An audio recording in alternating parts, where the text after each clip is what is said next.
नमस्कार, मैं इस वक्त औरंगाबाद में हूं और हमारे साथ में आज बात करने के लिए सीपीआई के राज्य नेता इरफान अहमद फातमी जी हैं और मैं इनसे जानने की कोशिश करूंगा कि जिस तरह से 5 राज्यों में जो चुनाव हुआ उसको आप कैसे देखते हैं, क्या निष्पक्ष चुनाव हो पाया। इस चुनाव में आपकी भी पार्टी मैदान में थी, तो इसका क्या रिजल्ट हुआ। सर स्वागत है हमारे चैनल पर। नमस्ते। आपका सवाल जो है तो बिहार के, मैं तो बिहार में, हम लोग उत्तर प्रदेश भी गए हुए थे और प्रचार प्रसार वहाँ हमारी पार्टी भी इलेक्शन लड़ रही थी और डिफरेंट पार्टियां भी थी, तो इलेक्शन लड़ रहे थे सब और जो रिज़ल्ट आया वो आप देख ही रहे हैं। जो आम इंसान के सोच से परे रिजल्ट आया। देखिए, एक बात सीधा सीधी है, हमारी पार्टी सीपीआई, भारतीय कम्युनिस्ट पार्टी, लगातार एक अरसे से जब ईवीएम भारत में आया तभी से ये सवाल हम लोग उठा रहे थे। चूँकि हम बड़ी पार्टी है नहीं, कि हम देश के अंदर में एक छोटी पार्टी है, राष्ट्रीय पार्टी है, और इस सवाल को हम लोग लगातार जनता के बीच में, और अभी जो चुनाव के बाद वाम सेफ के लोगों ने जो सवाल उठाया और अखिलेश कोर्ट के अंदर में गए, ये स्वागत योग्य कदम है। तो ये डेमोक्रेसी को बचाने के लिए इतना जनता के जो छोटी छोटी पार्टियां हैं वो दिशा विहीन होती चली गई, उनको पता नहीं चलता है। तो कैपिटलिस्ट लोग, जो पूंजीपति लोग होते हैं, वो लोग देश को पूंजी के आधार पर कैसे चलाना चाह रहे हैं, ये छोटी पार्टी, मंझोली पार्टी को पता नहीं चलता है। ये चीज़ें हम गौर से देखते हैं और वो राष्ट्रीय पार्टी समझ सकता है ये बात। यही बात हम लोग जब कहते हैं तो देखिए, इस बात को मैं कैसे कहूँ, लेकिन जो सत्ता में रही हुई कांग्रेस की पार्टी है, वो उनको अब पता चल रहा है। कभी उनके हाथ में डमरू था तो बज रहा था, उस समय सवाल हम लोग उठा रहे थे। आज अब इनके हाथ में है, जो मुल्क तौर से फासिज्म लाना चाहता है उनके हाथ में है, तो आज कांग्रेस को पता चल रहा है कहाँ चले गया डेमोक्रेसी। कोई मैया का लाल इस जमहूरियत को ईवीएम के द्वारा नहीं बचा सकता है। ईवीएम जहाँ जहाँ मजबूती से लागू करेगा तो फासिस्ट पार्टी करेगा, क्योंकि वो तंत्र को यूज करता है और तंत्र को यूज करके पूरे जनता के ऊपर वो हुकूमत करना चाहता है। तो तंत्र को कैसे लूट सकता है? तंत्र को टेक्नोलॉजी से लूट सकता है, और टेक्नोलॉजी ईवीएम से चलता है। ईवीएम से टेक्नोलॉजी का ये है रिश्ता है। तो जनता की भावनाओं को उसमें हस्तक्षेप करना पड़ेगा और ईवीएम से अपने आप को अलग करना पड़ेगा। लगातार जो ईवीएम के विषय में सवाल उठ रहे हैं, लगातार हर चुनाव में ईवीएम से के विषय में सवाल उठ रहे हैं, फिर भी चुनाव आयोग जो है मनमानी कर रहा है, फिर भी इस पर संज्ञान नहीं ले रहा है। तो इस पर आपके पार्टी के द्वारा नहीं, देखिए, इसमें 2 किस्म की है। चुनाव आयोग का हस्तक्षेप घट रहा है और राज सत्ता का हस्तक्षेप चुनाव आयोग पर बढ़ रहा है। निष्पक्ष जब हैं तो हमको निष्पक्षता से बात करना चाहिए। देखिए, आपका मीडिया, मैं सवाल नहीं उठा रहा हूँ, तमाम मीडिया को हम लोग देख रहे हैं, वो ऐसा बात करते हैं जैसे कि लगता है तो नरेंद्र मोदी जी का, योगी जी का, ये बिहार के सुशील मोदी जी का आवाज बोलते हैं प्रवक्ता के तौर पर। लगता है तो उनको ये अच्छा है, तो वो टीवी में ना होते, वो होते किसी पार्टी के प्रवक्ता, तो ये अच्छा होता, उनके लिए भी अच्छा होता, देश के लिए भी अच्छा होता। लेकिन नकाब ओढ़कर डेमोक्रेसी का हवाला देकर डेमोक्रेसी को ख़त्म करना, यानी कि इस तरह से आपको मैं बताऊं तो ये डाइन ये शब्द अच्छी नहीं है, लेकिन गांव में लोग कहता है तो डाइन है भी एक घर छोड़ देता है। ये डाइन से भी खतरनाक है। ये पूरे सिस्टम को क्लैप्स कर देना चाहते हैं 2 स्तर पर। देखिए, एक तो मीडिया की ओर से जो जनता को भ्रमित किया जा रहा है, जो मीडिया का रोल होना चाहिए वो मीडिया रोल अदा नहीं कर रहा है। दूसरे तरफ चुनाव आयोग को जो संज्ञान लेना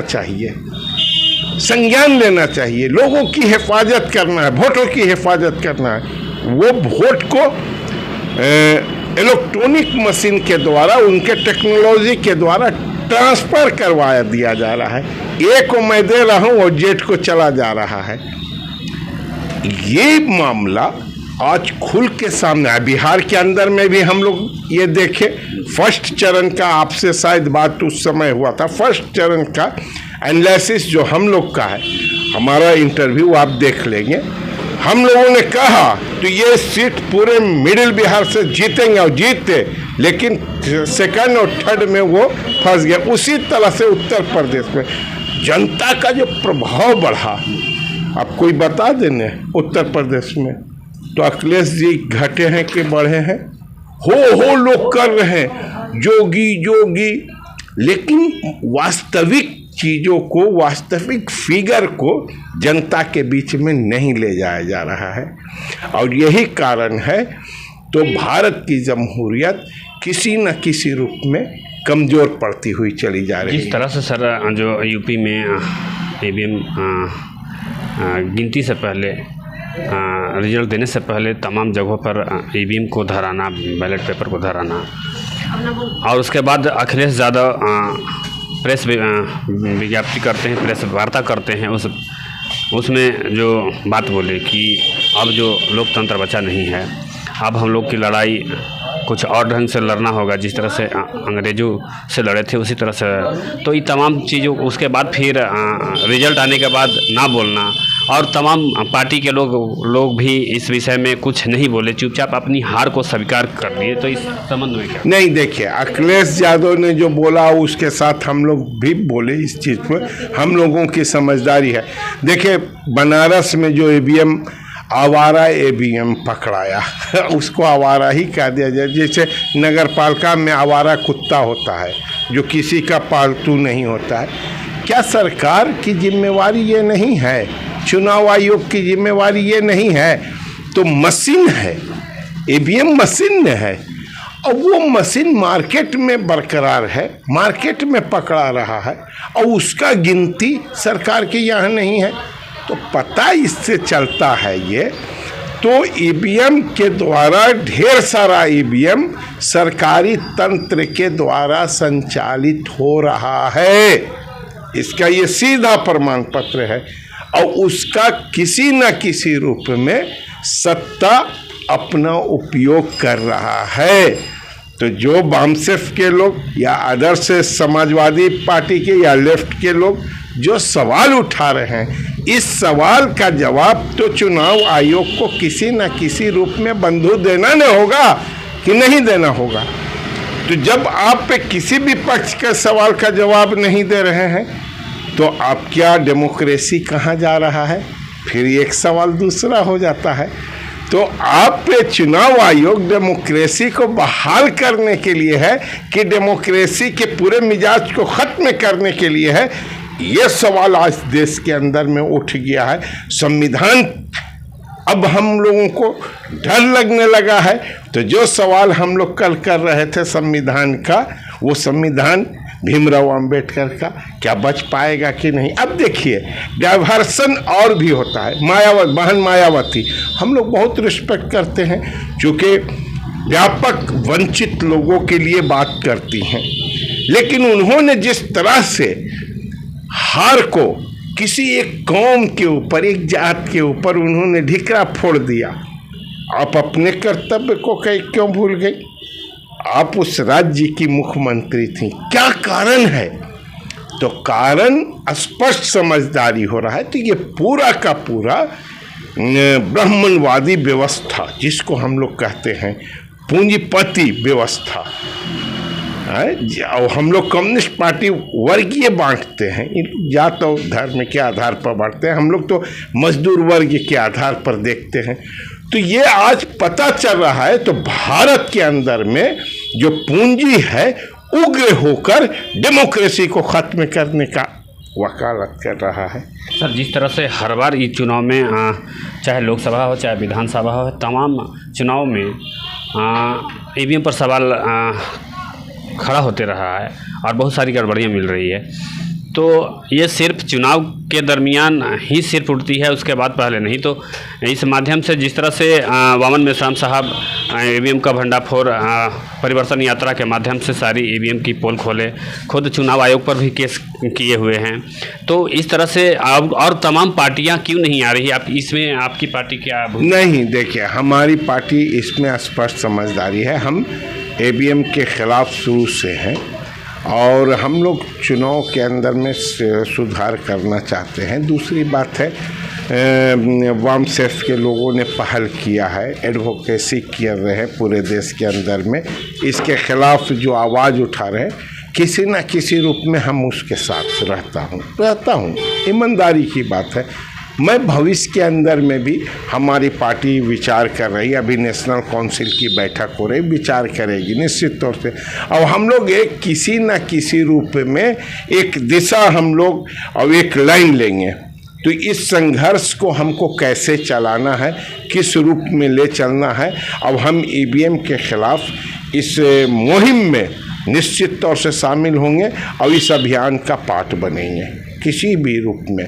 और हम तमाम पार्टियों से, धर्मनिरपेक्ष, लोकतांत्रिक जितनी भी पार्टियां हैं, हम उनसे अपील करते हैं तो इस मुद्दे को आप गंभीर से लीजिए और आने वाले समय में इसको मुद्दा बनाकर हम लोग तमाम पॉलिटिकल पार्टी के लोग संघर्ष के लिए तैयार होना चाहिए, ताकि देश के अंदर में जमहूरियत जो है, डेमोक्रेसी जो है, संविधान जो है, वो बचाया जा सके और लोगों की आवाज़ को बुलंद किया जा सके।